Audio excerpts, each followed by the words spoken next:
सफ़ेद बालों को केमिकल के बगैर स्याह करना एक चैलेंज बन चुका है जिसने सभी को परेशान कर रखा है और जो महंगा भी पड़ता है और हर बार बाल पहले से दुगने सफ़ेद हो जाते हैं।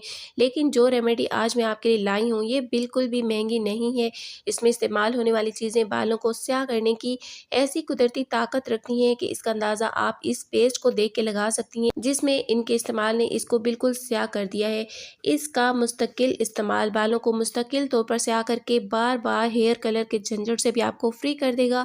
तो आप भी अगर केमिकल वाले कलर से जान छुड़ाना चाहते हैं तो एक बार इस कुदरती हेयर डाई को ज़रूर आजमाइए। तो चलिए इस नेचुरल पावरफुल हेयर डाई को बनाना शुरू करते हैं। बिस्मिल्लाहिर्रहमानिर्रहीम, अस्सलाम वालेकुम। इस हेयर डाई को बनाने में जो पहला बालों को स्याह करने वाला पावरफुल इंग्रेडिएंट जाएगा ये है आंवला, जो बालों को कुदरती तौर पर स्याह करने की भरपूर ताकत रखता है। इसके बाद इसमें भृंगराज बूटी या भंगड़ा डालेंगे, जिसको भृंगराज भी कहते हैं, भंगड़ा भी कहते हैं। ये आपको 50 स्टोर से ये सारी ही चीज़ें आसानी से मिल जाएंगी। भृंगराज एक ऐसी नेचुरल हर्ब है जो कुदरती तौर पर बालों को बहुत ज़्यादा स्याह करने की सलाहियत रखती है। इसके बाद इसमें डालेंगे नागर मोथा, जो कुछ इस तरह से होता है। सारी चीज़ें 50 स्टोर से बहुत ही आसानी से मिल जाती हैं।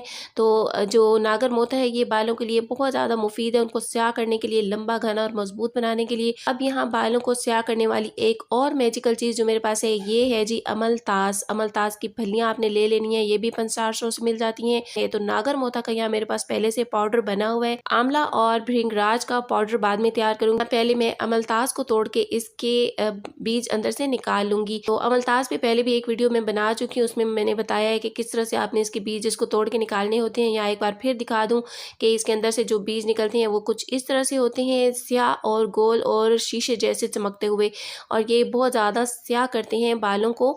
इससे पहले मैं अमलतास हेयर सीरम की वीडियो आपसे शेयर कर चुकी हूँ। ये सारी चीज़ें जो यहाँ मैं इस्तेमाल कर रही हूँ ये हर चीज़ अपनी जगह पर बालों को स्याह करने की भरपूर ताकत रखती है। तो अमलतास के इस तरह से आपने सारे बीज निकाल लेने हैं। तो 1 कप के बराबर यहाँ पर अमलतास के बीज मैंने निकाल लिए हैं। अमलतास के बीज जितने ज़्यादा आप डालेंगे उतना ही ये बालों को स्याह करेगा।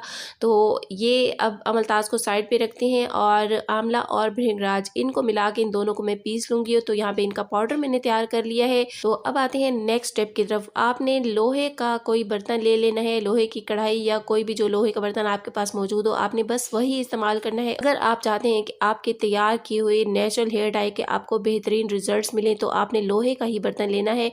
और इसमें अब मैं 2 ग्लास भर के पानी के डाल लूंगी। इस पानी में ये सारी हर्ब्स डाल देनी है। अमलतास के बीज यहाँ पे मैं डाल रही हूँ। इसके बाद इसमें नागर मोथा का पाउडर जो कि 2 चम्मच है, और अब इसमें डालेंगे ये जो हमने पाउडर बनाया था आंवला और भृंगराज का। तो 2 से 3 चम्मच भर के इस पाउडर के इसमें आपने डाल लेने हैं और इसे आपने बॉयल करना है तब तक के लिए जब तक कि ये पानी एक हिस्सा ना बच जाए। यानी कि 4 कप या 2 ग्लास अगर आपने पानी डाला है तो उसमें से 1 कप बचाना चाहिए, यानी कि 1.5 ग्लास उसमें से पानी ड्राई हो जाना चाहिए। जो 1 कप बचेगा उसी को आपने यूज़ करना है। तो यहाँ पे अच्छा खासा इसे जोश आना शुरू हो गया है। अभी ये साइड पे जो हर्ब्स जम चुकी हैं उबलने से, इन्हें भी उतार के इसमें मिक्स कर लेते हैं। इसी तरह साथ साथ इसमें चम्मच हिलाते रहेंगे जब तक कि ये पानी आधा ना रह जाए। तो यहाँ पे ये देखिए जी बहुत थिक हो चुका है ये पानी। एक हिस्सा इसका तकरीबन बच गया है। तो बस फ्लेम को ऑफ कर दूंगी अब यहाँ और इसको ठंडा होने देंगे। तो ठंडा करने के बाद इसको स्ट्रेनर की हेल्प से छान लेंगे, उसका सारा पानी अलग कर लेंगे। तो ये जो बाकी बचेगा मटेरियल इसे भी आपने ज़ाया नहीं करना है। इसे ड्राई करके इसका पाउडर बना के मेहंदी में डाल के यूज़ कर सकती हैं। मैं इसमें मज़ीद 2 ग्लास पानी डाल के इसे दोबारा से बॉयल करके इसे फ्रिज में रख लूँगी और जब मुझे चाहिए होगा मैं इसी का पेस्ट बना के इसको यूज़ करूँगी। तो आप इसी तरह से इसको स्टोर कर सकती हैं। अब जी क्या करना है, आपने ये जो स्याह पानी है इसे तैयार किस तरह से करना है, पेस्ट किस तरह से बनाना है, यहाँ आपको मैं करीब से दिखा दूँ ये कितना ज़्यादा स्याह हो चुका है। क्योंकि इसमें जो चीज़ें इस्तेमाल हुई हैं वो बहुत ही ज़्यादा कुदरती स्याही रखती हैं अपने अंदर। तो इनका इस्तेमाल हमारे बालों को भी इसी तरह से ना सिर्फ स्याह करता है ये, बल्कि बालों की सेहत के लिए बहुत ही बेहतरीन है ये सारी ही चीज़ें। अब क्या करना है जी, वापस इसी लोहे की कढ़ाई में मैं ये सारा पानी डालूंगी। लोहे के बर्तन का इस्तेमाल मस्ट है, इस बात का आपने ख्याल रखना है अगर आप बेहतरीन रिजल्ट्स लेना चाहती हैं। तो ये पानी सारा इसमें डाल लेते हैं। अब इसके बाद जी इसमें डालेंगे मेहंदी पाउडर, हिना पाउडर। आप कोई सा भी अच्छी क्वालिटी का हिना पाउडर ले लीजिए, अपने बालों की लेंथ के अकॉर्डिंग इसमें हिना पाउडर डाल लीजिए।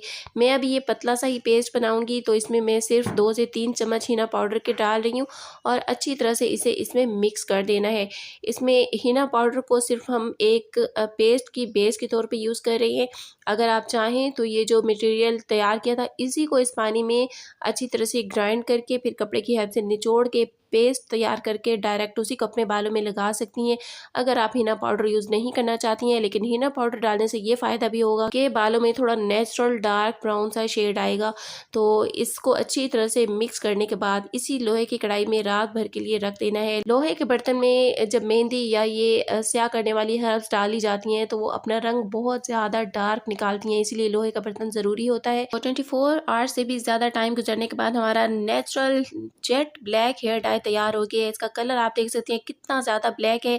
ब्लैक कढ़ाई में ये उतना ज़्यादा क्लियर नज़र नहीं आ रहा है, तो इसे मैं एक क्लियर बाउल में निकाल के आपको दिखा दूँ ताकि आप क्लियरली देख सकें कि कितना ज़्यादा ज़बरदस्त ब्लैक हमारा ये नेचुरल हेयर डाई तैयार हुआ है। इसको लगाने का तरीका ये है कि आपने ऑयल लगे बालों में ये नहीं लगाना है, साफ़ बालों में लगाना है और रूट्स में लगाना है, क्योंकि जो ग्रे हेयर होते हैं, वाइट हेयर जो ज़्यादा रूट्स में ही होते हैं। तो जहाँ जहाँ आपके ग्रे हेयर आपने कवर करने हैं वहाँ पे आप इसे अच्छी तरह से लगा लीजिए और 1 घंटे के बाद शैम्पू के बगैर आप बालों को वॉश कर लीजिए। मेरा हाथ आप यहाँ पे देख सकती हैं कढ़ाई को साफ़ करते हुए कितना ज़्यादा ब्लैक हो चुका है और इसको धोने के बाद यहाँ आपको दिखा दूँ कि स्किन पे हल्की हल्की ब्लैकनेस है। बिल्कुल 1-2 मिनट के अंदर ये ब्लैकनेस स्किन पे जम गई है।